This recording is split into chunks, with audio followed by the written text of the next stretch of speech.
ইমাম আবু হানিফার ব্যাপারে সর্বশেষ দুইটা মত পাওয়া যায় ঐতিহাসিকদের।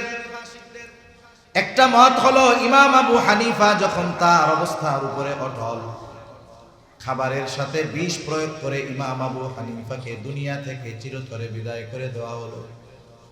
আর একটা হলো যখন তিনি অত্যাচারের মাত্রা প্রবল আকার তার উপরে ধারণ করেছে, প্রচন্ড দুর্বল হয়ে গেছেন, ওনাকে গৃহবন্দী করে দেওয়া হলো।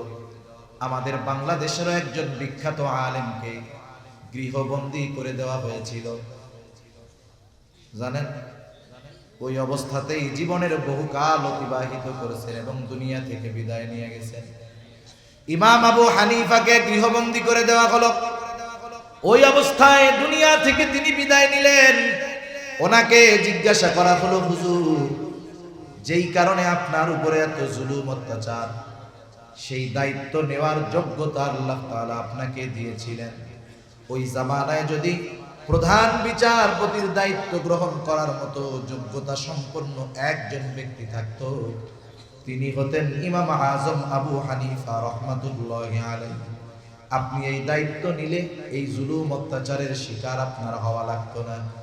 ইমাম আবু হানিফা বললেন, আমি সেইটা জানি, তবে কেন আপনি এই দায়িত্ব নিলেন না?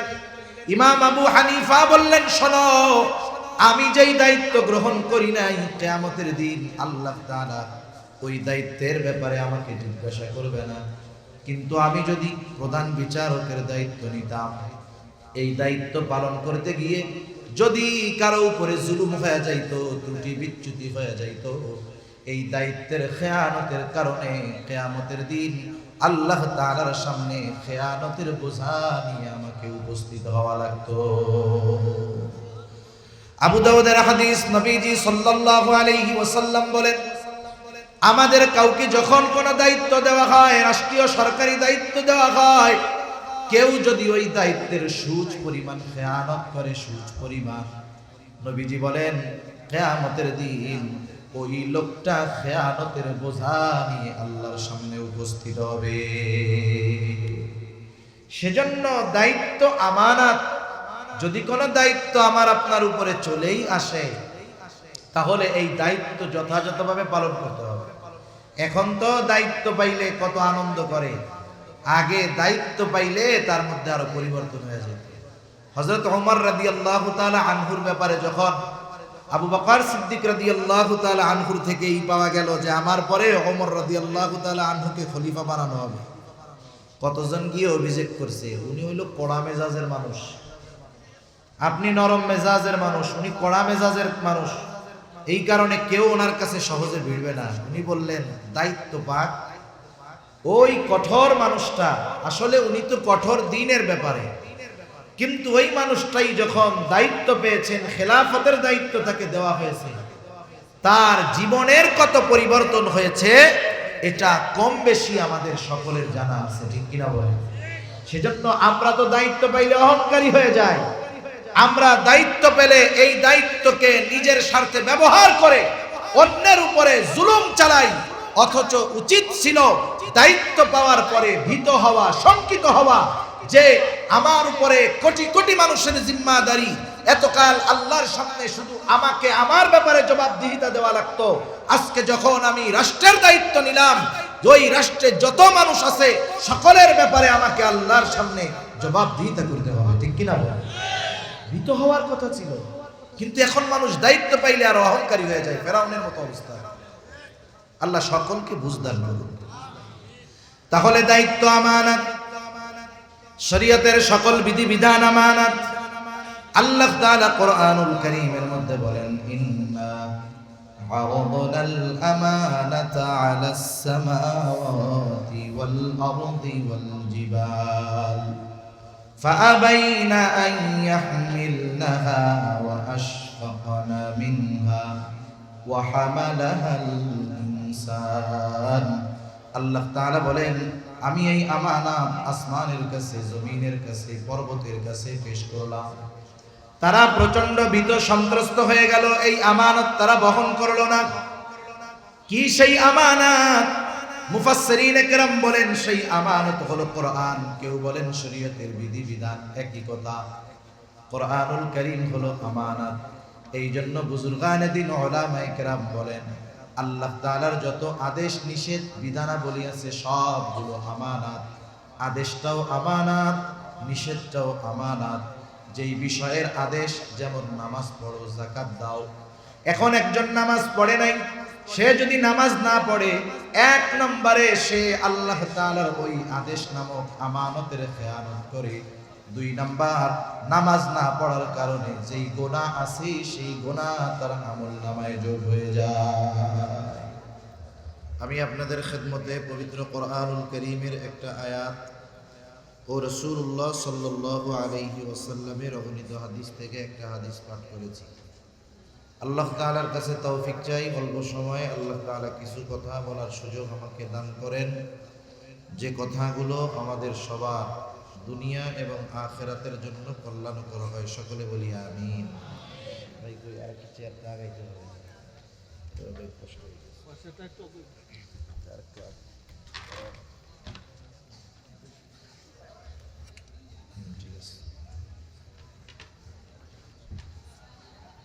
আমি যে আয়াতখানা আপনাদের খেদমতে তিলাওয়াত করেছি, উক্ত আয়াতের মধ্যে আল্লাহ সুবহানাহু ওয়া তাআলা আমাদেরকে দুটো বিষয়ের আদেশ দিয়েছেন।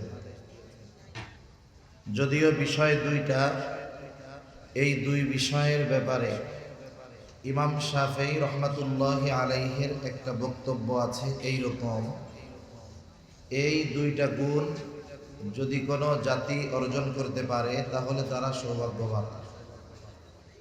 সেই জন্য আল্লাহ সুবহানাহু ওয়া তাআলা এই দুইটা বিষয়ের আদেশ করার পরে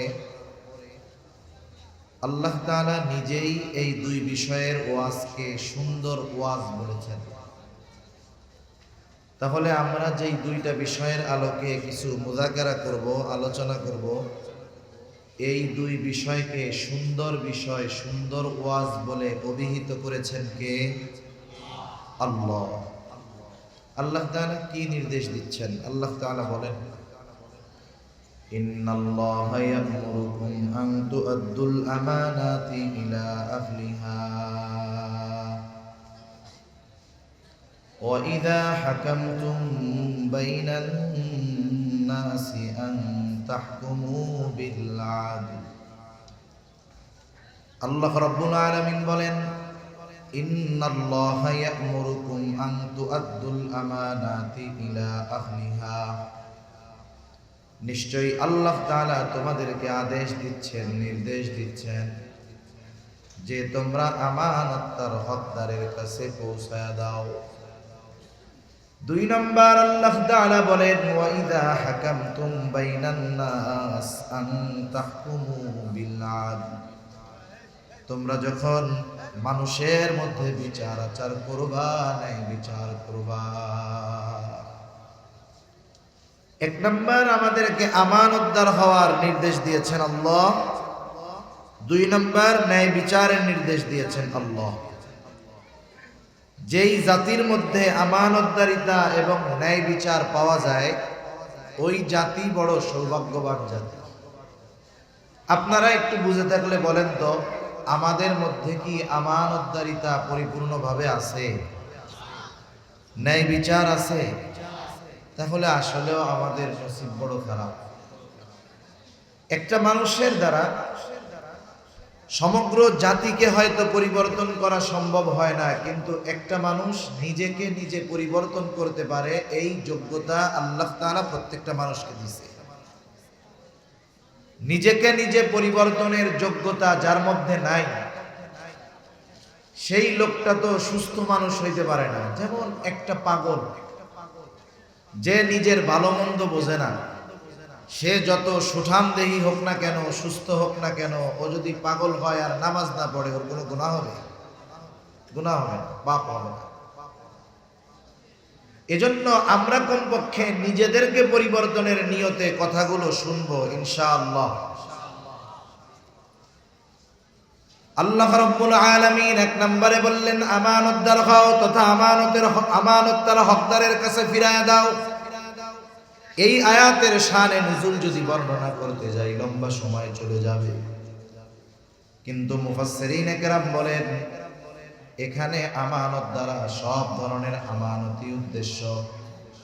এই জন্য আল্লাহ তাআলা 1 নম্বরে আদেশ করলেন, বান্দা তুমি আমানতদার হও, আমানতদার হকদারের কাছে ফিরায় দাও। আমানতদারিতা এটা হলো মুমিনের ভূষণ, আর আমানতের খেয়ানত করা এটা হলো মুনাফিকের অন্যতম আলামত। রাসূলুল্লাহ সাল্লাল্লাহু আলাইহি ওয়াসাল্লাম আমাদেরকে মুনাফিকের আলামতগুলো সুস্পষ্টভাবে জানায় দেন। নবীজি বলেন, মুনাফিকের 1 নম্বর আলামত ইদা হাদাসা কাযাবা, মুনাফিক যখন কথা বলে মিথ্যা কথা বলে। 2 নম্বর ওয়া ইদা ওয়াদা আখলাফা, ওয়াদা করলে ওয়াদা খেলাফ করে। 3 নম্বর ইদা আতুমিনা খানা, আমানতের খেয়ানত করে। আর এক হাদিসে আরেকটা বাড়ায়া আসছে, ওয়া ইদা তাখাসামা ফাজারা, যখন মুনাফিকের কারো সাথে তর্ক বিতর্ক হয়, ঝগড়া বিবাদ হয়, মুনাফিক গালমন্দ করে। এগুলো হলো মুনাফিকের আলামত। সমাজে নামাজ পড়ে, কিন্তু এই মুনাফিকের আলামতগুলো তার মধ্যে আছে। এমন মানুষ বলেন তো সমাজের মধ্যে আছে না নাই? নামাজ পড়ে, মুনাফিকের আলামত তার মধ্যে আছে। মুনাফিকের এই আলামতগুলো হলো ভাইরাসের মতো, ভাইরাসের মতো। জটিল এক রোগ আছে, ক্যান্সার। ক্যান্সার, যখন কেউ ক্যান্সারে আক্রান্ত হয়, ক্যান্সারের ভাইরাসে আক্রান্ত হয়, সহজে টের পাওয়া যায় না। একটা মানুষ তার দেহের মধ্যে, রক্তের মধ্যে যখন ক্যান্সারের জীবাণু ছড়ায় পড়ে, তাকে কেমোথেরাপি দেওয়া হয়, রেডিওথেরাপি দেওয়া হয়। থেরাপি দেওয়ার পর সুস্থ অবস্থায় দীর্ঘদিন বেঁচে থাকে এমন মানুষের সংখ্যা খুবই কম।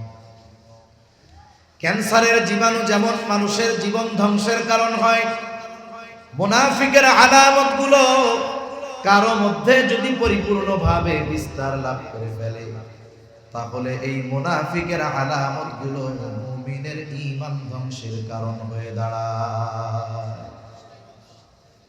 কিছু বিষয় আছে, যেমন অনেকে মিথ্যাকে তার জীবনের একটা অংশ বানায় নিছে। অনেক ব্যবসায়ী আছে, দেখবেন আপনি বলবেন ভাই ব্যবসা তো একটা ভালো ইবাদত, যদি ঠিকঠাক মতো করা যায়। রাসূল সাল্লাল্লাহু আলাইহি ওয়াসাল্লাম বলেন, আত-তাজিরুস সাদুকুল আমিন মা'আন নাবিয়্যিন সিদ্দীকিন ওয়াশ শুহাদা'i ওয়াস সালিহিন। সত্যবাদী আমানতদার ব্যবসায়ী নবীদের সাথে, শহীদদের সাথে, সিদ্দীকিনদের সাথে, নেক বান্দাদের সাথে অবস্থান করবে। এখন ব্যবসায়ী জবাব দেবে কি যে হুজুর বইলেন না, এই জামানায় সত্য কথা কয়ে ব্যবসা চলবে না, মিথ্যা ছাড়া ব্যবসা চলেই না।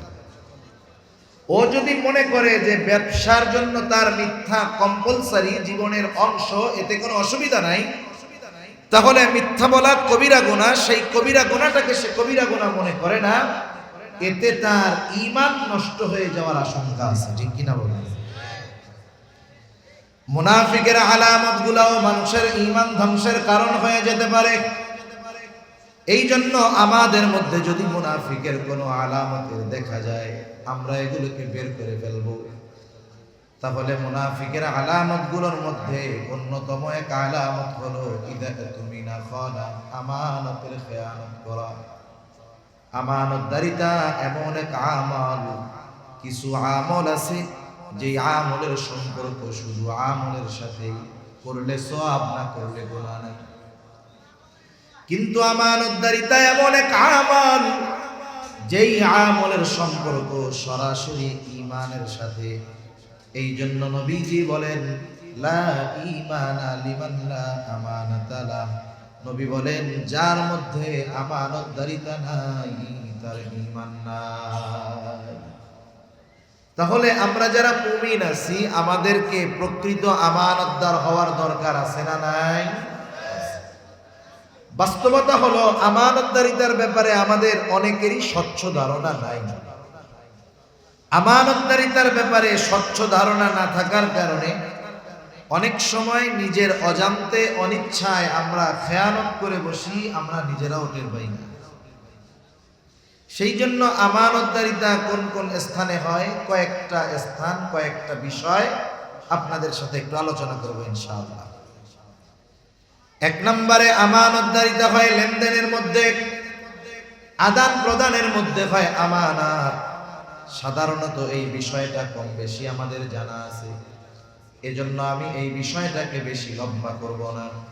কেউ যদি আমার কাছে কোনো সম্পদ আমানত রাখে, সে যদি ভুলেও যায়, আমার কাছে যেহেতু আমানত রেখেছে, আমাকে নিজ দায়িত্বে তার সম্পদ ফিরাইয়া দিতে হবে। অনেক সময় বিষয় এমন হয়, একজন আমার কাছে পায়, তার মনে নাই, আমার মনে আছে। আমি চিন্তা করি ওর যেহেতু মনে নাই, তাইলে না দিলেও মনে হয় কোনো অসুবিধা নাই। বিষয় কি এমন হবে কখনো?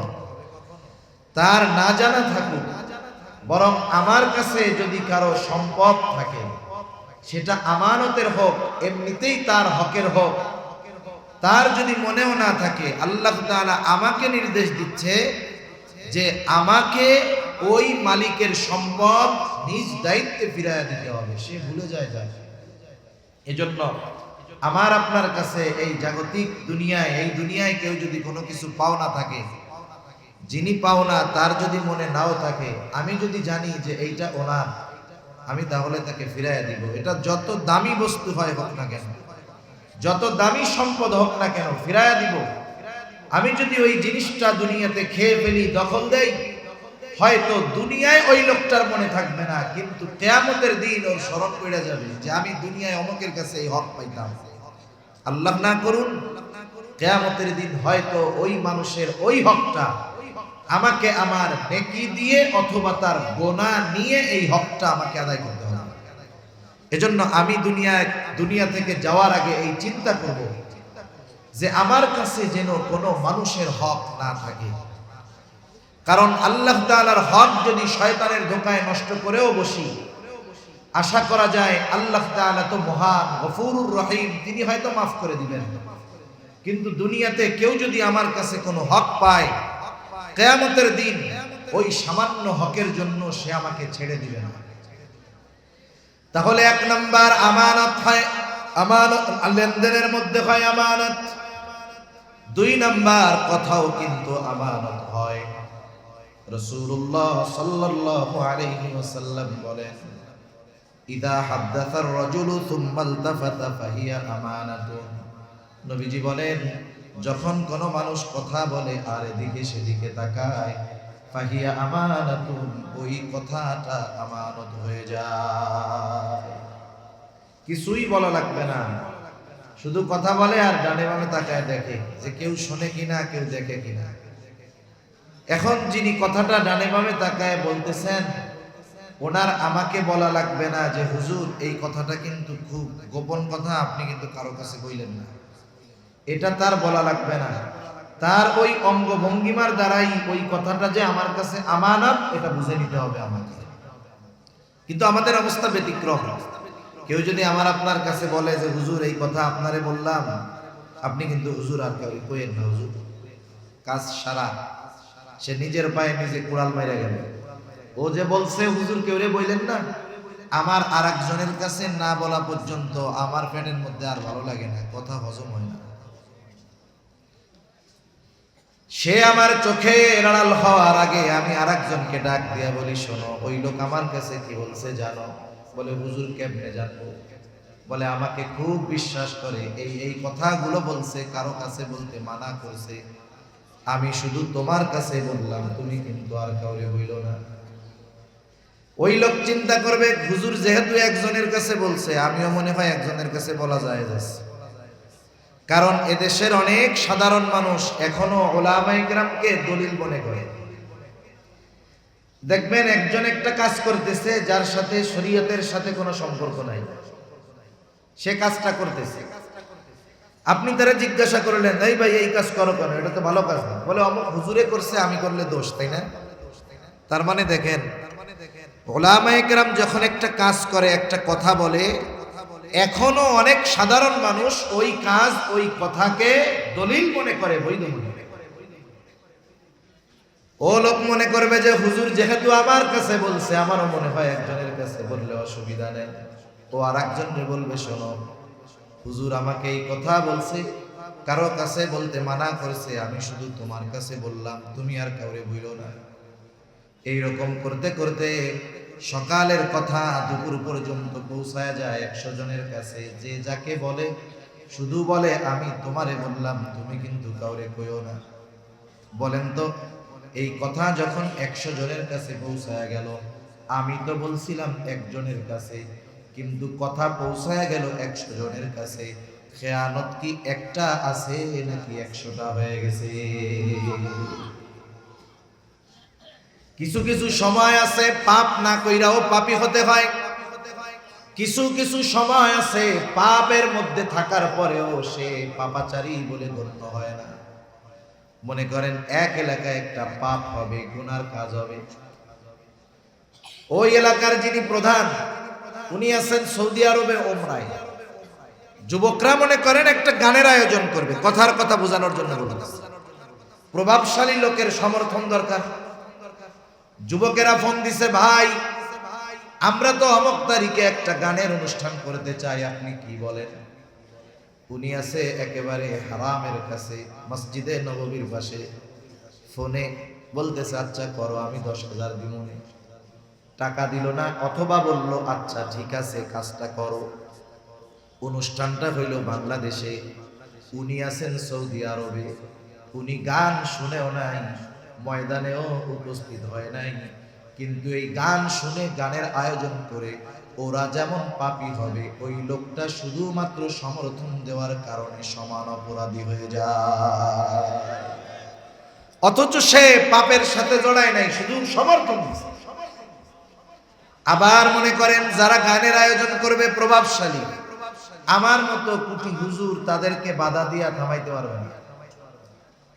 গানের আওয়াজ হইতেছে, আমি তাদেরকে বাধা দিয়ে থামাইতে পারলাম না, পাপ চলতেছে চতুর্দিকে, কিন্তু আল্লাহর কাছে বললাম আল্লাহ আপনি জানেন আমি বড় দুর্বল, এদেরকে বাধা দেওয়ার মতো ক্ষমতা আমার নাই। আয় আল্লাহ, আমি আমার এই অপারগতার কারণে আপনার কাছে ক্ষমা চাই। চতুর্দিকে পাপ হইতেছে ঠিক, কিন্তু তাদের এই কর্মের সমর্থন না দেওয়ার কারণে, আল্লাহর কাছে অপারগতা প্রকাশ করার কারণে, ক্ষমা চাওয়ার কারণে ওই পাপের মধ্যে থেকেও কেমন যেন ওই ব্যক্তি পাপ কাজ করে না। কিছু কিছু সময় নিজের পাপ করা লাগে না, কিন্তু পাপের রাস্তা খুলে দেওয়ার কারণে সব পাপের বোঝা তার আমলনামায় যোগ হয়।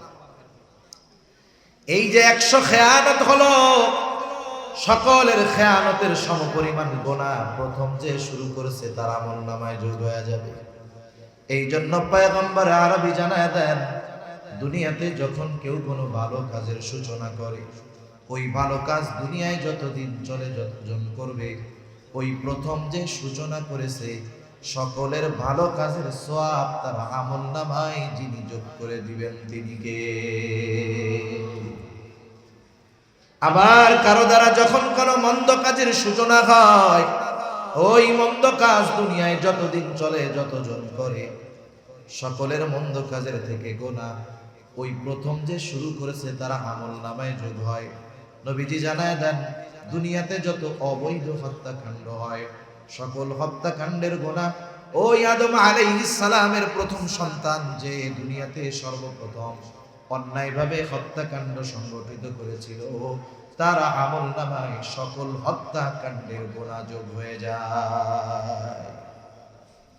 এজন্য কেউ যদি এমন কোন কথা আমার কাছে বলে, যেই কথা গোপন করার দ্বারা ইসলামের ক্ষতি হবে না, রাষ্ট্রের ক্ষতি হবে না, মানুষের ক্ষতি হবে না, তাহলে ওই ধরনের কথা গোপন করতে হবে। যেই কথা প্রকাশ করলে ওই লোকের সম্মান নষ্ট হবে, ওই লোক মানুষের সামনে লজ্জিত হবে, তাহলে ওই লোকের ওই ধরনের দোষ ত্রুটিগুলো গোপন করতে হবে। যদি আমি তাকে মানুষের সামনে ছোট করার জন্য দোষ ত্রুটি গোপন করে না করে মানুষের সামনে বলে বেড়াই, তাহলে কি হবে? নবীজি সাল্লাল্লাহু আলাইহি ওয়াসাল্লাম বলেন, মান সাতারা মুসলিমান সাতারাল্লাহু লাহু ফিদ দুনিয়া ওয়াল আখিরাহ, যে এক মুমিন ভাইয়ের দোষ ত্রুটি গোপন করবে, আল্লাহ তাআলা দুনিয়া আখিরাতে তার দোষ ত্রুটি গোপন রেখে দিবে। আবার কেউ যদি আরেক ভাইকে অপমান করার জন্য, লজ্জা দেওয়ার জন্য দোষ ত্রুটি প্রকাশ করে দেয়, ওই ব্যক্তি যদি ঘরের কোণেও বসে থাকে, ওইখানে থাকা অবস্থায় হলেও আল্লাহ তাআলা ওই দোষ প্রকাশকারীকে অপমান করবে।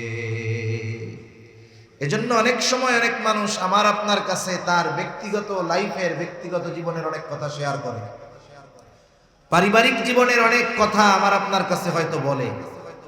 ব্যক্তিগত আর পারিবারিক যেই বিষয়, এই বিষয়গুলো গোপনে কার কাছে বলে? যার প্রতি তার আস্থা আছে যে এনার কাছে বললে এই কথাগুলো উনি কারো কাছে বলবে না। কিন্তু আমরা কি করি? যতদিন সম্পর্ক ভালো থাকে কথাগুলা গোপন করি, আর যখন সম্পর্ক খারাপ হয়ে যায় তখন এই কথাকে আমি অস্ত্র হিসাবে ব্যবহার করি। বেশি কথা কইলে কই যে বেশি কথা কইও না, তোমার গোপন খবর সব আমার কাছে কিন্তু আছে।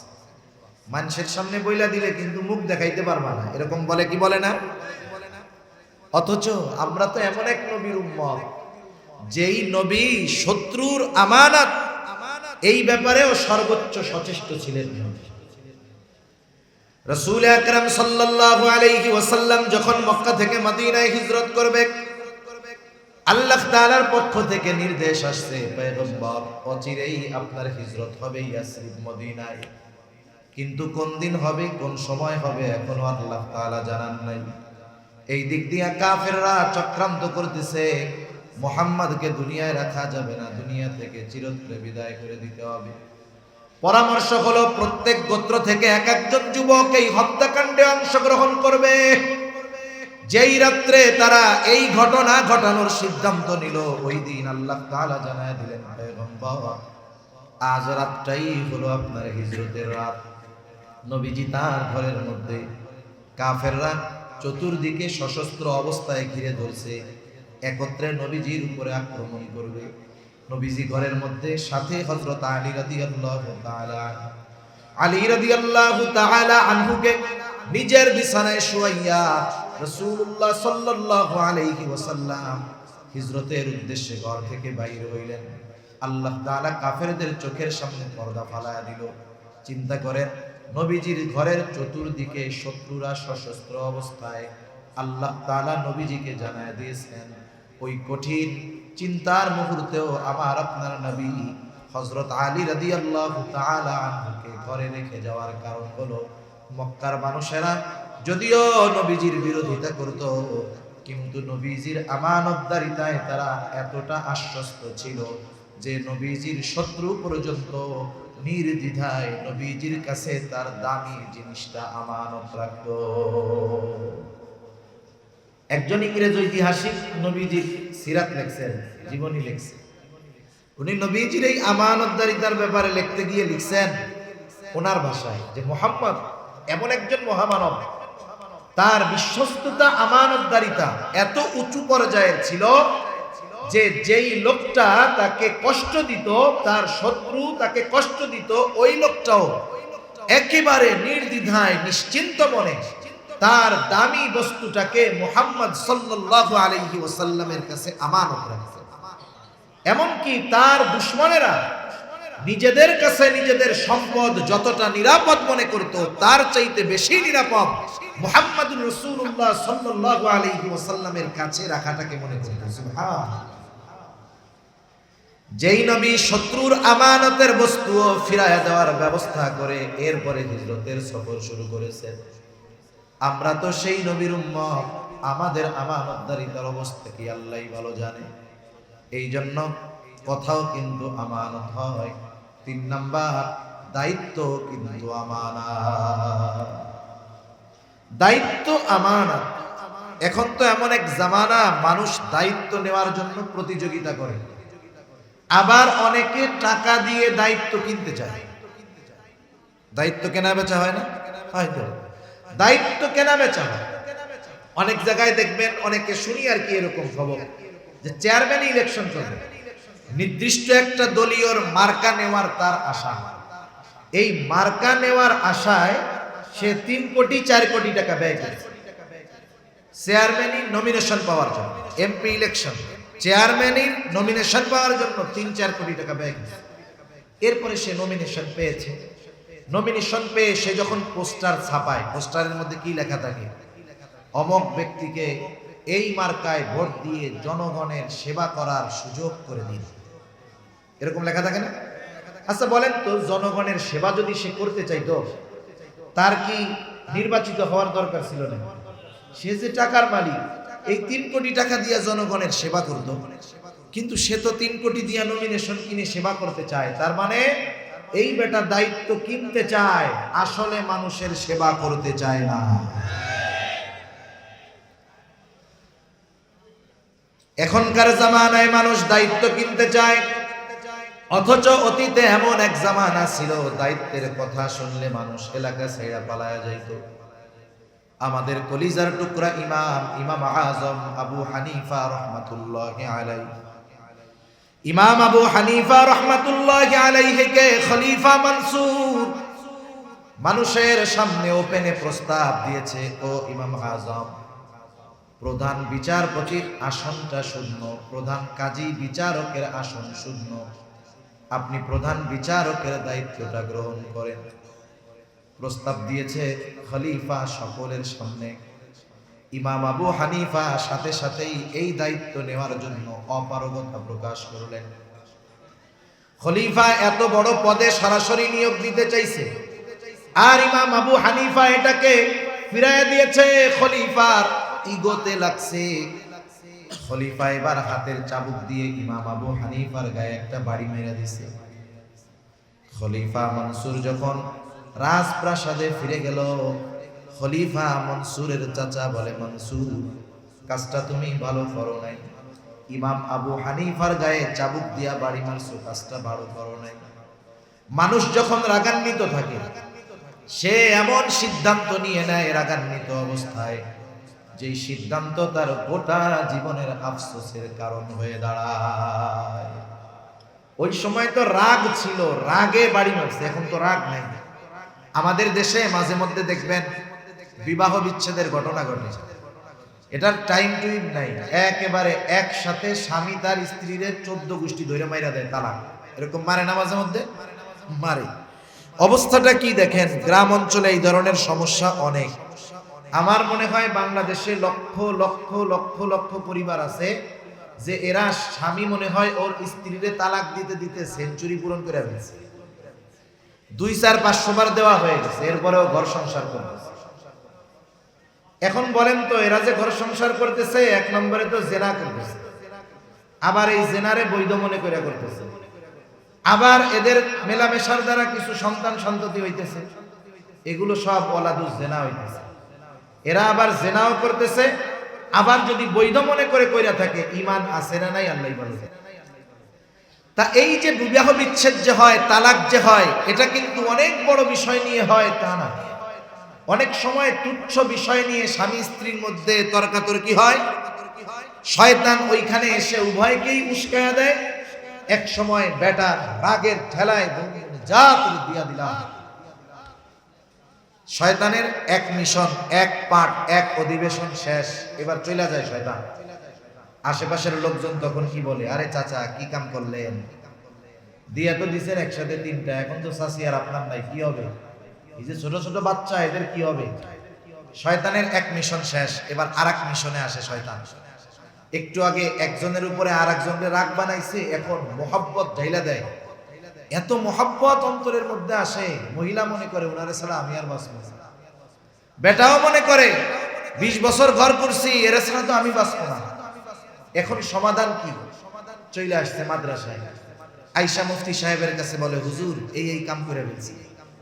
হুজুর তো বলে দেয় যে আপনার কামও তো শেষ। বলে, হুজুর রাগ কইরা দিয়ে দিছি, হুজুর রাগ কইরা দিছি। তালাক কি মানুষ খুশি হইয়া দেয় না? রাগ হয়ে দিবে। এখন একটা জিনিস এখান থেকে আমরা সারা জীবন মনে রাখবো, যে কোনো ক্ষেত্রে আমরা কখনো রাগান্বিত অবস্থায় সিদ্ধান্ত নিব না। আরে মারামারি কাটাকাটি হয়েছে সেটা পরের কথা, কিন্তু সিদ্ধান্ত নিতে হবে ঠান্ডা মাথায়, একেবারে চিন্তা ভাবনা করে। কারণ ওই রাগান্বিত অবস্থার সিদ্ধান্ত আমার গোটা জীবনের আফসোসের কারণ হতে পারে, ঠিক কিনা বলুন? খলিফা মনসুর এখন তো রাগ নাই, চিন্তা করতেছে কাজটা তো ভালো হয় নাই। আমি আবার ইমাম আবু হানিফার কাছে গিয়ে ক্ষমা চাইবো, নিজেরও একটু লজ্জা লজ্জা লাগে। খলিফা মনসুর তার সবচাইতে বিশ্বস্ত মানুষটাকে ইমাম আবু হানিফার কাছে পাঠায় দিলেন। বললেন, যাও ইমাম আবু হানিফাকে বলবা খলিফা তার আচরণের কারণে লজ্জিত, আপনার কাছে ক্ষমা চেয়েছে। সাথে সাথে এক থলে স্বর্ণ মুদ্রা দিয়ে দিল। ইমাম আবু হানিফাকে গিয়ে বলবা, উনি আমাকে যদি ক্ষমা করে দেয়, সাথে সাথে এই স্বর্ণ মুদ্রার থলেটা ওনাকে হাদিয়া দিবা এবং বলবা, আপনি যদি খলিফার দেওয়া এই হাদিয়াটা গ্রহণ করেন, তাহলেই খলিফা সুনিশ্চিত হবে যে আপনি তাকে ক্ষমা করে দিয়েছে। লোকটা চলে আসছে ইমাম আবু হানিফার কাছে। ইমাম আবু হানিফার কাছে এসে বলে, খলিফা তার আচরণের কারণে লজ্জিত, আপনি তাকে মাফ করে দেন। ইমাম আবু হানিফা তো নববী গুণে গুণান্বিত, মাপ চাইছে বলে হ্যাঁ মাফ করে দিলাম।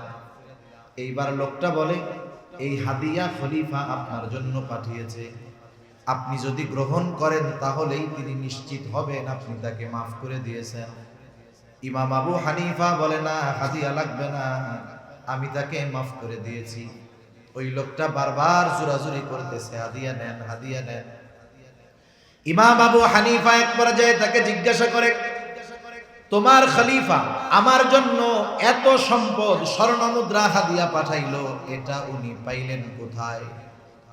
বলে, উনি পাবে কোথায়, উনি দিয়েছে এটা রাষ্ট্রীয় কোষাগার থেকে।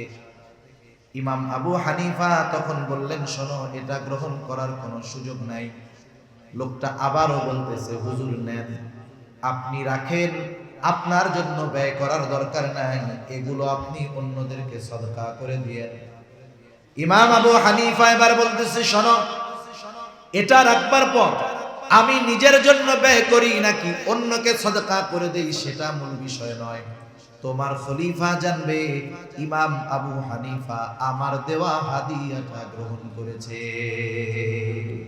সুতরাং এটা তো গ্রহণ করা যাবেই না, সাথে সাথে তুমি তোমার খলিফাকে এটা ফেরত দিবা আর বলে দিবা ইমাম আবু হানিফা এই কথা বলছে যে খলিফার জন্য এই রাষ্ট্রীয় কোষাগার থেকে যেই পরিমাণ সম্পদ ভাতা হিসাবে দেওয়া হয়, তাকে যতটুকু ভাতা দেওয়া হয় ওই ভাতার থেকে একটা টাকা বেশিও খলিফা নিজের কাজে ব্যয় করার অধিকার রাখে না। আমাদের দেশে যারা রাষ্ট্রীয় কাজের দায়িত্বে আছে এদের ভাতা আছে না? মেম্বার সাহেবের ভাতা আছে না? যেই ভাতা আছে এর বাইরে একটা টাকাও যেই বরাদ্দ আসবে ওই ওয়ার্ডে তার জন্য নেওয়া জায়েজ আছে। কিন্তু আমরা তো বাংলাদেশে দেখি, কার ভাষায় আর বলবো, একেবারে রাস্তার লোক কোনো মতে মেম্বার হইছে, আগে গাছতলায়ও বাড়ি ছিল না, 5 বছর মেম্বার, বাড়ি 5 তলা হয়ে গেছে। আল্লাহই জানে কি পরিমাণ খায়। চেয়ারম্যানের জন্য একটা ভাতা আছে না? ভাতা আছে, ওর বাইরে একটা টাকাও তার নেওয়া বৈধ না। এমপি সাহেবের ভাতা আছে না? আছে। কিন্তু আমরা কয়েকদিন আগে খবরে দেখলাম আমাদের বাংলাদেশের একজন এমপি সাহেব, ওনার নাকি লন্ডনেই 226টা বাড়ি। এতকাল শুনতাম সিলেটের মানুষ লন্ডনে, আপনারা কি করছেন বুঝলাম না। সেই চিটাগাংয়ের এক লোক একাই লন্ডনে 250 বাড়ি বানায় ফেলতেছে, আপনারা কি করলেন? চিন্তা করে দেখেন, একজন এমপি, তার একটা ভাতা আছে, তার এলাকায় উন্নয়নের জন্য বরাদ্দ দেওয়া হয়, তাকে যেই ভাতা দেওয়া হয় ওই বরাদ্দ থেকে একটা টাকা তার মেরে নেওয়ার সুযোগ নাই। রাষ্ট্রপ্রধানের ভাতা আছে, প্রধানমন্ত্রীর ভাতা আছে, গোটা দুনিয়ার নিজাম এইটা। ওই ভাতার বাইরে একটা টাকাও রাষ্ট্র থেকে নেওয়া জায়েজ নাই। আপনারা হয়তো জেনে থাকবেন, করোনাকালীন সময় আসল বাস্তবতা হলো ইসলামের নামাজ, রোজা, হজ, যাকাত, আনুষ্ঠানিক ইবাদত গুলো আমাদের মধ্যে আছে, আমাদেরকে আমরা রাখছি, কিন্তু চারিত্রিক কিছু বিষয় আছে, এই বিষয়গুলো অমুসলিমেরা আমাদের থেকে নিয়ে গেছে। এই করোনাকালীন সময় ইংল্যান্ডের প্রধানমন্ত্রী ছিল কি, ক্যামেরন যেন, ওই লোক ইংল্যান্ডের প্রধানমন্ত্রী। ওই লোক একদিন খবরে দেখলাম বলতেছে সে প্রধানমন্ত্রিত্ব ছেড়ে দিবে। কারণ কি? বলে এই প্রধানমন্ত্রীর দায়িত্ব পালন করতে গিয়ে আমি যে ভাতা পাই এতে আমার সংসার চলে না। সে দায়িত্ব ছেড়ে দিবে কেন? সংসার চলে না এই জন্য। আর আমাদের দেশে ওই বেটা যে কোন জামানায় আছে, আর আমাকে দেশে আইসা যদি কোনো মতে খালি চেয়ারম্যান হইতে পারতো, সব অভাব দূর হয়ে যেত। তা যাই হোক, কথা অন্য দিক চলে যাইতেছে। খলিফা মনসুরকে গিয়ে বলবা তার জন্য যেই ভাতা বরাদ্দ আছে এই ভাতার বাইরে একটা টাকা ব্যক্তিগত কাজে ব্যবহার করার অনুমতি তাকে ইসলাম দেয়। লোকটা চলে গেছে খলিফার কাছে। মানুষের কাজ হইল কি জানেন? মানুষ যখন একজনের কথা আর একজনের কাছে বলে, কিছু চগলখোর মার্কা লোক আছে। তিল চিনেন? তিল তিল তিল তো একেবারে ছোট না। এখন ঘটনা ঘটছে, তিল আর একজনের কাছে গিয়া ওই ঘটনাটারে এমন বলবে ওইটা তালের সাইজ হয়ে যাবে। তাল চিনেন না? অনেক বড় না? তিলকে তাল বানায় ফেলে, মশলা টসলা মাখায়া ইমাম আবু হানিফার ব্যাপারে খলিফার কাছে বলছে। এবার খলিফা আরো রাগ হয়ে গেছে। খলিফার সাথে সাথে নির্দেশ দিল, যাও ইমাম আবু হানিফাকে জেলখানার মধ্যে আটকাও। ইমাম আবু হানিফাকে জেলখানার মধ্যে আটকায় দেওয়া হলো। প্রতিদিন চাবুক দিয়ে আঘাত করা হতো আর বলা হতো, আপনি যদি প্রধান বিচারকের দায়িত্ব নেন ছেড়ে দেওয়া হবে। ইমাম আবু হানিফা জেলখানার মধ্যে জুলুম অত্যাচার সহ্য করেছে, কিন্তু এরপরেও প্রধান বিচারকের দায়িত্ব তিনি গ্রহণ করেন না। আরেকটা বিষয় বলি, আমাদের দেশের মানুষ এরা মনে করে জেলে গেলেই মনে হয় খারাপ মানুষই মনে হয় জেলে যায়। ইমাম আবু হানিফা ওনার মতো লোকের জেলে যাওয়া লাগছে। ইমাম আহমদ ইবনে হাম্বল রহমাতুল্লাহি আলাইহির মতো মানুষের জুলুমের শিকার হইতে হয়েছে। ইমাম আবু হানিফা জেলে গেছে। ইউসুফ আলাইহিস সালামকে ষড়যন্ত্রের কবলে পড়ে জেলখানায় যাওয়া লাগছে। জেলখানায় দুই ধরনের মানুষ যায়। কয় ধরনের বলেন তো? দুজনে বলেন না কয় ধরনের? এক ধরনের হলো সবচেয়ে খারাপ মানুষ, আর এক ধরনের হলো ওই জামানার শ্রেষ্ঠ মানুষ যারা, তারা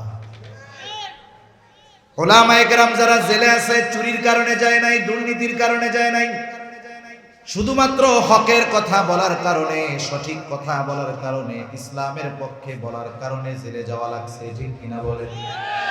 এই জন্য যখন ওলামায়ে কেরাম এই হকের উপরে থাকার কারণে জেলে যায়, কারা নির্যাতিত হয়, জুলুমের শিকার হয়, আল্লাহ তাআলা তাদের উপরে এই জুলুমকে বৃথা যেতে দেয় না। আখিরাতে অগণিত পুরস্কার তো আল্লাহ রাখছেন। যখন ওই জেল জুলুম অত্যাচার সহ্য করে মুক্ত বাতাসে আসে, আগের চাইতে আল্লাহ তাআলা ওই নির্যাতিত মানুষগুলোর মর্যাদা আরো বাড়ায়া দেয়। এজন্য আমরাও তো দেখতেছি আমাদের দেশে আহলে হক উলামায়ে কেরাম যারাই জেলখানা থেকে বের হয়, বলেন তো জেলে যাওয়ার আগে যেই সম্মান মর্যাদা জনপ্রিয়তা ছিল, ওই সম্মান মর্যাদা জনপ্রিয়তা বাড়ে না কমে? কত গুণ বাড়ে এটা মোটামুটি ক্যালকুলেটর দিয়ে হিসাব করা যাবে না। এজন্য জেলে গেলেই যে খারাপ মানুষ তা না, জামানার শ্রেষ্ঠ মানুষগুলাকেও জেলে যাওয়া লাগে শুধুমাত্র সত্যের উপরে অটল অবিচল থাকার কারণে। ঠিক কিনা বলেন? ইমাম আবু হানিফার ব্যাপারে সর্বশেষ দুইটা মত পাওয়া যায় ঐতিহাসিকদের। একটা মত হলো ইমাম আবু হানিফা যখন তার অবস্থার উপরে অটল, খাবারের সাথে বিষ প্রয়োগ করে ইমাম আবু হানিফাকে দুনিয়া থেকে চিরতরে বিদায় করে দেওয়া হলো। আর একটা হলো যখন তিনি অত্যাচারের মাত্রা প্রবল আকার তার উপরে ধারণ করেছে, প্রচন্ড দুর্বল হয়ে গেছেন, ওনাকে গৃহবন্দী করে দেওয়া হলো। আমাদের বাংলাদেশেরও একজন বিখ্যাত আলেমকে গৃহবন্দী করে দেওয়া হয়েছিল, জানেন? ওই অবস্থাতেই জীবনের বহুকাল অতিবাহিত করেছেন এবং দুনিয়া থেকে বিদায় নিয়ে গেছেন। ইমাম আবু হানিফাকে গৃহবন্দী করে দেওয়া হলো। ওই অবস্থায় দুনিয়া থেকে তিনি বিদায় নিলেন। ওনাকে জিজ্ঞাসা করা হলো, হুজুর, যেই কারণে আপনার উপরে এত জুলুম অত্যাচার, সেই দায়িত্ব নেওয়ার যোগ্যতা আল্লাহ তাআলা আপনাকে দিয়েছিলেন, ওই জামানায় যদি প্রধান বিচারপতির দায়িত্ব গ্রহণ করার মতো যোগ্যতা সম্পন্ন একজন ব্যক্তি থাকতো, তিনি হতেন ইমাম আজম আবু হানিফা রহমাতুল্লাহি আলাইহি। আপনি এই দায়িত্ব নিলে এই জুলুম অত্যাচারের শিকার আপনার হওয়া লাগতো না। ইমাম আবু হানিফা বললেন, আমি সেইটা জানি, তবে কেন আপনি এই দায়িত্ব নিলেন না? ইমাম আবু হানিফা বললেন, শোনো, আমি যেই দায়িত্ব গ্রহণ করি নাই, কিয়ামতের দিন আল্লাহ তাআলা ওই দায়িত্বের ব্যাপারে আমাকে জিজ্ঞাসা করবে না।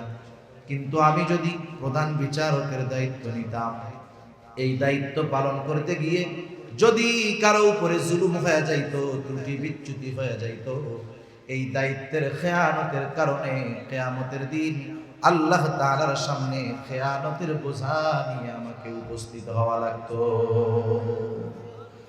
আবু দাউদের হাদিস, নবীজি সাল্লাল্লাহু আলাইহি ওয়াসাল্লাম বলেন, আমাদের কাউকে যখন কোনো দায়িত্ব দেওয়া হয়, রাষ্ট্রীয় সরকারি দায়িত্ব দেওয়া হয়, কেউ যদি ওই দায়িত্বের সুদ পরিমাণ খেয়ানত করে, সুদ পরিমাণ, নবীজি বলেন কিয়ামতের দিন ওই লোকটা খেয়ানতের বোঝা নিয়ে আল্লাহর সামনে উপস্থিত হবে। সেজন্য দায়িত্ব আমানত। যদি কোনো দায়িত্ব আমার আপনার উপরে চলেই আসে, তাহলে এই দায়িত্ব যথাযথভাবে পালন করতে হবে। এখন তো দায়িত্ব পাইলে কত আনন্দ করে, আগে দায়িত্ব পাইলে তার মধ্যে আরো পরিবর্তন হয়ে যায়। হযরত ওমর রাদিয়াল্লাহু তাআলা আনহুর ব্যাপারে যখন আবু বকর সিদ্দিক রাদিয়াল্লাহু তাআলা আনহুর থেকেই পাওয়া গেল যে আমার পরে ওমর রাদিয়াল্লাহু তাআলা আনহুকে খলিফা বানানো হবে, কতজন গিয়ে অভিযোগ করছে, উনি হইল কড়া মেজাজের মানুষ, আপনি নরম মেজাজের মানুষ, উনি কড়া মেজাজের মানুষ, এই কারণে কেউ ওনার কাছে সহজে ভিড়বে না। উনি বললেন, দায়িত্ব পাক ওই কঠোর মানুষটা, আসলে উনি তো কঠোর দ্বীনের ব্যাপারে, কিন্তু ওই মানুষটাই যখন দায়িত্ব পেয়েছেন, খেলাফতের দায়িত্ব তাকে দেওয়া হয়েছে, তার জীবনের কত পরিবর্তন হয়েছে এটা কম বেশি আমাদের সকলের জানা আছে, ঠিক কিনা বলেন?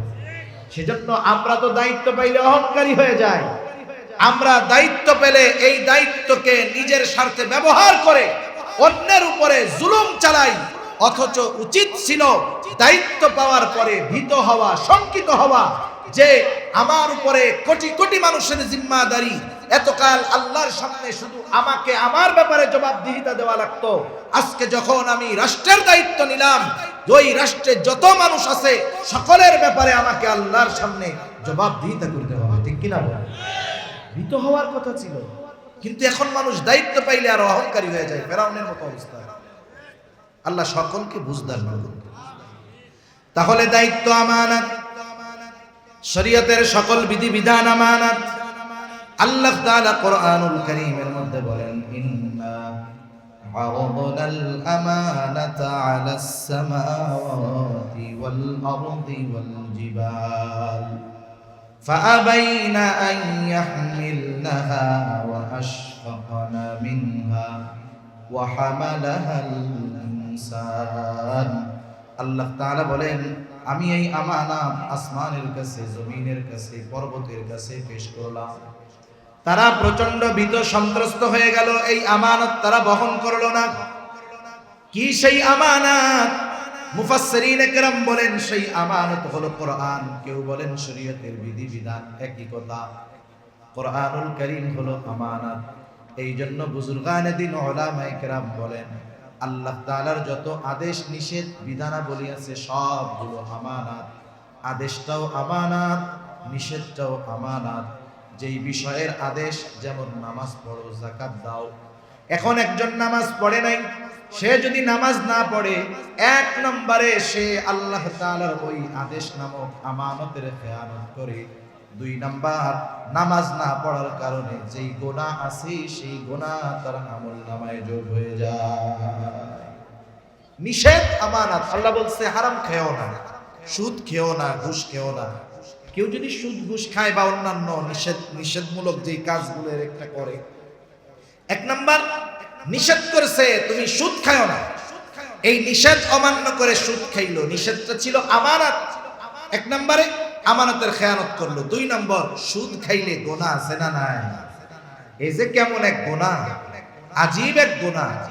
এই গুনাহ যে করে আসলে সে মস্তিষ্ক বিকৃত একজন মানুষ। সুস্থ মস্তিষ্কের কোনো মানুষ সুদের সাথে সম্পৃক্ত হতে পারে না। সেজন্য শরীয়তের সকল বিধিবিধান আমানত। এই জানমাল আমার আপনার কাছে আমানত। আল্লাহ রাব্বুল আলামিন বলেন, ইন্নাল্লাহা আশতারা মিনাল মুমিনিনা আনফুসাহুম ওয়া আমওয়ালাহুম বিআন্না লাহুমুল জান্নাহ। আল্লাহ তাআলা বলেন, আমি মুমিনের জান এবং মালকে জান্নাতের বিনিময়ে কিনে নিয়েছি। কেনা বেচা হবে তা না, কেনা বেচা হয়ে গেছে, কেনা বেচা হয়ে গেছে, কিন্তু এখনো হ্যান্ড ওভার হয়নি। কেনা বেচা হয়েছে, এখনো কি হয় নাই? আদান প্রদান হয় নাই, মানে হ্যান্ড ওভার হয় নাই। অনেক সময় দেখেন না, কেনা বেচা এরকম হয় যে একজন কিনছে কিন্তু মাল বুঝা পায় নাই, কিন্তু ওই মালের মালিক কিন্তু সে হয়ে গেছে। এজন্য আমার আপনার জানমালের মূল মালিক কে বলেন তো? আরো জোরে বলেন না কে? আর আমি আপনি কিসের মালিক বলেন তো? জান্নাতের মালিক। কিসের মালিক? জান্নাতের মালিক। এখন আল্লাহ তাআলা জানমাল আমার কাছে রাইখা দিয়েছে। এখন এই জানমাল আমার কাছে আমানত, ব্যবহারের অনুমতি কিন্তু ছিল না, কিন্তু আল্লাহ তো মেহেরবান। আল্লাহ তাআলা দয়া কইরা বলছে, বান্দা আরে তুমিও তো আমার, সুতরাং তোমার জানমাল যেটা এটাও আমার। আমি তোমার অনুমতি দিলাম নির্দিষ্ট গণ্ডির মধ্যে তুমি তোমার জানমালকে ব্যয় করবে। ভালো কাজে ব্যয় করবা, পরিবারের পেছনে ব্যয় করবা, ভালো খাইতে মন চাই খাবা, মাদ্রাসায় দান করবা, মসজিদে দিবা, কোনো অসুবিধা নেই। কিন্তু বান্দা তোমার ওই শ্রম, তোমার ওই মাল এমন কোন কাজে ব্যয় করবা না যেখানে ব্যয় করলে গুনাহ হয়।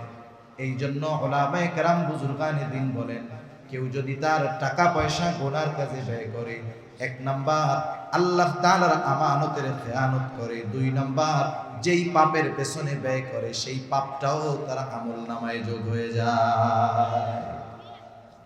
সন্তান সন্ততি আমানত, অঙ্গ প্রত্যঙ্গ গুলো আমানত। আমরা যখন অঙ্গ প্রত্যঙ্গের গুনাহ করি, অঙ্গ প্রত্যঙ্গের খেয়ানত হয়। হাত দিয়ে যদি গুনাহ করি, হাতের খেয়ানত হয়। একটু চিন্তা করে দেখবেন এই হাত কত পাপের সাথে জড়াই আমরা। চোখের যদি কোনো গুনাহ করা হয়, চোখের খেয়ানত হয়। পা দিয়ে যদি কোনো গুনাহ করা হয়, পায়ের খেয়ানত হয়। কান দিয়ে গুনাহ করা যখন হয়, কানের খেয়ানত হয়। অন্তর দিয়ে যদি কোনো পাপের চিন্তা করা হয়, অন্তরের খেয়ানত হয়। এই জন্য আল্লাহ তাআলা জানায় দেন, ইয়ালামু খাইনাতাল আ'য়ুন ওয়া মা তুখফিস সুদূর। আল্লাহ তাআলা বলেন, তিনি জানেন তোমরা চোখের কি খেয়ানত করো, অন্তরের মধ্যে কি লুকায় রাখো, তথা অন্তরের কি খেয়ানত করো। দুনিয়ার কেউ হয়তো তোমার চোখের খবরটা জানে না, দুনিয়ার কেউ হয়তো তোমার অন্তরের খবরটা জানে না, কিন্তু তোমার অন্তরের খবর যিনি জানেন তিনি কে?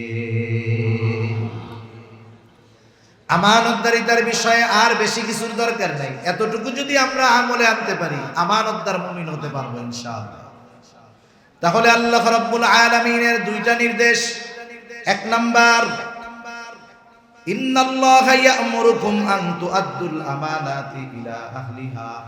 দুই নাম্বার নির্দেশ, ওয়া ইযা হাকামতুম বাইনান নাসি আন তাহকুমু বিল আদল। তোমরা যখন মানুষের মধ্যে বিচার আচার করবা, ন্যায় বিচার করবা। আমরা অনেক সময় ভাবি বিচার আচার করবে তো যারা জজ কোর্টের জজ, সুপ্রিম কোর্টের যেই জজ আছে, বিচারক আছে, এনারাই ন্যায় বিচার করবে। আমরা কি বিচার টিচার করি নাকি? আমরাও মাঝে মধ্যে বিচারক হই। আপনাদের এলাকায় কি গ্রাম্য সালিশ হয়? গ্রাম্য সালিশ, মনে করেন গ্রামে একটা সমস্যা হয়েছে, গ্রামের কিছু নেতৃত্ব স্থানীয় মানুষ আছে, এনারা এই বিষয়টাকে সলিউশন দিয়ে দেন, সমাধান দিয়ে দেন, হয় না? অনেক হয়। এখানে অধিকাংশ ক্ষেত্রে মুরব্বীরা থাকে, প্রবীণ মুরব্বী থাকে। আপনারা তো উলামায়ে কেরামের সান্নিধ্যে থাকা মানুষ, আপনারা ন্যায় বিচার করবেন, এটাই স্বাভাবিক। কিন্তু এই ধরনের গ্রাম্য সালিশের মধ্যে এমন এমন অবিচার হয়, অকল্পনীয় কিছু করাত আছে, এগুলা যাইতেও কাটে, আসতেও কাটে, আছে না? এই ধরনের সালিশ বিচার গ্রামের মধ্যে কিছু মুরব্বী করে, এটা বাদীর কাছ থেকেও খায়, বিবাদীর কাছ থেকেও খায়। যে বিচার প্রার্থী বাদী ওরে বলে, শোন 10 লাখ জরিমানা ধরে দিব, 5 লাখ কিন্তু আমাদের। বুঝেন নাই? 10 লাখ ধরে দিব, 5 লাখ আমাদের। আচ্ছা ঠিক আছে। এইবার বিবাদী যে ওরে বলে সব জরিমানা তো 15 লাখ হয়তো, আমরা 10 লাখ ধরে দিব, আমাদেরকে 2 লাখ দিয়া দিস, তাইলে তোর 3 লাখ বাঁচবে। তাহলে বাদীর কাছ থেকে খাইলো 5 লাখ, বিবাদীর কাছ থেকে খাইলো 2 লাখ। চিন্তা করছেন? এইরকম বিচারক তো আলহামদুলিল্লাহ সিলেটে নাই। আলহামদুলিল্লাহ এখানেও কম বেশি আছে। সেজন্য বিচারক আমি রাষ্ট্রীয় পর্যায়ের হই, সামাজিকভাবে আমাকে বিচারক করা হোক, অথবা 2 জন মুমিন ভাইয়ের দ্বন্দ্ব লাগছে, ওখানে আমাকে ফয়সালাকারী হিসাবে নির্ধারণ করা হোক। প্রত্যেকটা স্থানে আমাকে ন্যায় বিচার করতে হবে। অনেক জায়গায় আছে বাবাও তো তার সন্তানের উপরে অবিচার করে। 2 সন্তানের মধ্যে দ্বন্দ্ব, দেখা যায় বাপ একজনের দিকে টানে বেশি। এমন হয় কি হয় না? হয়। অবিচার করে। বাবা বাইচা আছে, বাইচা থাকতেই ছেলের নামে অনেক জমি লেখা দেয়, কিন্তু ওই হারে মেয়েকে লিখে দেয় না। এই যে অবিচার করবে, অথচ আল্লাহ তাআলা ন্যায় বিচারের কথা বলে। একটা তাকবীর দেই, নারায়ে তাকবীর। এই তাকবীর দিলেন, যেই হুজুর আসছে এই হুজুরে কি এই তাকবীরে সাজে? নারায়ে তাকবীর। মাশাআল্লাহ। আমাদের বাইরে তো আর পরিচয় করায় দেওয়ার কিছু নেই। চিনেন নাকি আপনারা? 2-1 আছেন নাকি যে চিনেন না? চিনেন কেউ নাই? আলহামদুলিল্লাহ আমাদের তরুণ প্রজন্মের একজন উলামা ইকরামের স্নেহধন্য একজন আলোচক, সকলে তাকে চিনে। হযরত আলোচনা করবে, আমি 2-1 মিনিটের মধ্যে শেষ করে দিচ্ছি। ন্যায় বিচার আমার কাছে যদি কেউ বিচার প্রার্থী হয়, শত্রুও যদি আসে, তার উপরে ন্যায় বিচার করতে হবে। শত্রু যদি আমার কাছে বিচার চাইতে আসে, শত্রুর প্রতি অবিচার করা যাবে না। আল্লাহ তাআলা বলেন, ওয়ালা ইয়াজরিমান্নাকুম শানাআনু কওমিন আলা আল্লা তা'দিলু ই'দিলু হুয়া আকরাবু লিত্তাকওয়া। আল্লাহ তাআলা বলেন, কোন কওমের প্রতি বিদ্বেষবশত তোমরা তাদের উপরে অবিচার করবা না, ওইখানেও ন্যায় বিচার করবা। ন্যায় বিচারের অন্যতম উপমা আমার আপনার নবী দেখায় গিয়েছেন। শুধু একটা হাদিস বলে আমি আমার আলোচনাটা শেষ করে দিব। 1 নাম্বার বিষয়, ন্যায় বিচার মেনে নেওয়ার মন মানসিকতাও আমাদের থাকতে হবে। ন্যায় বিচার করারও মন মানসিকতা থাকতে হবে, ন্যায় বিচার মেনে নেওয়ার মন মানসিকতা থাকতে হবে। আমি যত প্রভাবশালী হই না কেন, ন্যায় বিচার করার পরে ফয়সালা যদি আমার বিপক্ষে যায়, আমি সেটাকে মেনে নেব। তা না হলে দেশে কোনো সময় ইনসাফ প্রতিষ্ঠিত হবে না। আমরা ন্যায় বিচার মানতে রাজি নেই। আমার প্রভাব আছে, আসলে আমি অপরাধী, আমার বিপক্ষে রায় গেছে, আমি সেটা মেনে নেই না। এটা বড় দুর্ভাগ্যের বিষয়। আর ন্যায় বিচারের ক্ষেত্রে সর্বোচ্চ সতর্কতা, কঠোরতা অবলম্বন করতে হবে। রাসূল আকরাম সাল্লাল্লাহু আলাইহি ওয়াসাল্লামের কাছে বিচার আসছে, এক মহিলা চুরি করেছে, হাত কাটা হবে। কুরাইশ বংশের 3টা গোত্র ছিল, একটা হলো হাশেমি, উমাইয়া, আর একটা হলো মাখজুম। এই 3টা গোত্র ছিল প্রসিদ্ধ। সবচাইতে সম্মানিত কুরাইশ বংশের সবচাইতে সম্মানিত গোত্র হলো হাশেমি গোত্র। ওই গোত্রে আমার আপনার নবীজি দুনিয়ায় আসছেন। মাখজুম গোত্রের একজন মহিলা চুরি করেছে, কুরাইশ বংশের একটা শাখা। সাহাবায়ে কেরাম চিন্তা করতেছে, নবীজির বংশের মানুষ চুরির অপরাধে যদি ওই মহিলার হাত কাটা হয়, ইসলাম বিদ্বেষী যারা আছে, বেঈমান যারা আছে, ওরা বলবে দেখ নবীর বংশের মানুষ চুরি করে। এই জন্য নবীর কাছে খবর পৌঁছাইতে চায় যে নবীজি এই মহিলা হলো কুরাইশ বংশের। খবরটা কেমনে দেওয়া যায়? ছোট বাচ্চা ওসামা রাদিয়াল্লাহু তাআলা শিখায়া দিছে, ওসামা তুমি তোমার নানার কাছে গিয়ে বলবা, নানা যেই মহিলার হাত কাটা হবে চুরি করেছে সে মাখজুম গোত্রের মহিলা। ছোট বাচ্চা যা শিখায় দিছে ভিতরে গিয়ে তাই বলছে। নবীজি বুঝতে পারছে এটা তাকে কেউ শিখায়া দিছে। নবীজি বাহিরে আসলেন, আয়েশা বলতেছে, তোমরা কি আমাকে এমন বিষয়ের সুপারিশ করতেছো যেই বিষয়ের জন্য আল্লাহ সুবহানাহু ওয়া তাআলা শাস্তি জারি করার নির্দেশ দিয়েছেন, এমন বিষয়ের ব্যাপারে কি সুপারিশ করতেছো? নবীজি এইবার খুতবা দিলেন, নবীজি বললেন, শোনো, তোমাদের পূর্বে বহুত সম্প্রদায়কে আল্লাহ ধ্বংস করে দিয়েছে এই কারণে যখন তাদের মধ্যে কোনো সম্ভ্রান্ত ব্যক্তি চুরির অপরাধে আটক হতো, সে উচ্চ বংশীয় মানুষ, তাকে শাস্তি দেওয়া হতো না, ছেড়ে দেওয়া হতো। আবার ওই অপরাধে যখন কোনো দুর্বলকে আটক করা হতো, তার উপরে শাস্তি কার্যকর করা হতো। নবীজি বলেন, শোনো, ওই আল্লাহর শপথ, যার হাতে আমার প্রাণ, এই মহিলার জায়গায় যদি মুহাম্মাদের কন্যা ফাতেমাও হইতো, আমি অবশ্যই অবশ্যই তার হাতটাও কেটে দিতাম। এই জন্য আমরা ন্যায় বিচার করব, ন্যায় বিচার মেনেও নেব। ঠিক আছে তো ইনশাআল্লাহ? এই দুইটা যদি আমাদের মধ্যে চলে আসে, ব্যক্তিগত অবস্থান থেকে পরিবর্তন দরকার। আমি পরিবর্তন হই, আমি আমানতদার হই, আমি ন্যায় বিচারক হই, তাহলে ইনশাআল্লাহ এক সময় সামগ্রিক পরিবর্তন আসবে ইনশাআল্লাহ। আল্লাহ তাআলা এবার বলতেছেন, ইন্নাল্লাহা নি'মা ইয়াইদুকুম বি। আল্লাহ কতই না সুন্দর ওয়াজ করলেন, নিজের ওয়াজকে আল্লাহ সুন্দর বলছেন, সাথে সাথে কেমন যেন আল্লাহ বলতেছেন, বান্দারে এত সুন্দর দুইটা ওয়াজ তোমাদের শোনাইলাম, এই ওয়াজ শুইনা তোমরা কি করো, আমল করো কি করো না, কি আলোচনা সমালোচনা করো, দুনিয়ার কেউ না শুনলেও আমি কিন্তু শুনিও দেখিও, ঠিক কিনা বলেন? আল্লাহ তাআলা বলেন, ইন্নাল্লাহা কানা সামিআন বাসীরা, নিশ্চয়ই আল্লাহ তাআলা সর্বশ্রোতা সর্বদ্রষ্টা। আল্লাহ তাআলা আমাদের সকলকে আমানতদার ইনসাফগার হওয়ার তৌফিক দান করুন। সকলে বলি আমিন। ওয়া আখিরু দাওয়ানা আনিল হামদুলিল্লাহি রাব্বিল আলামিন।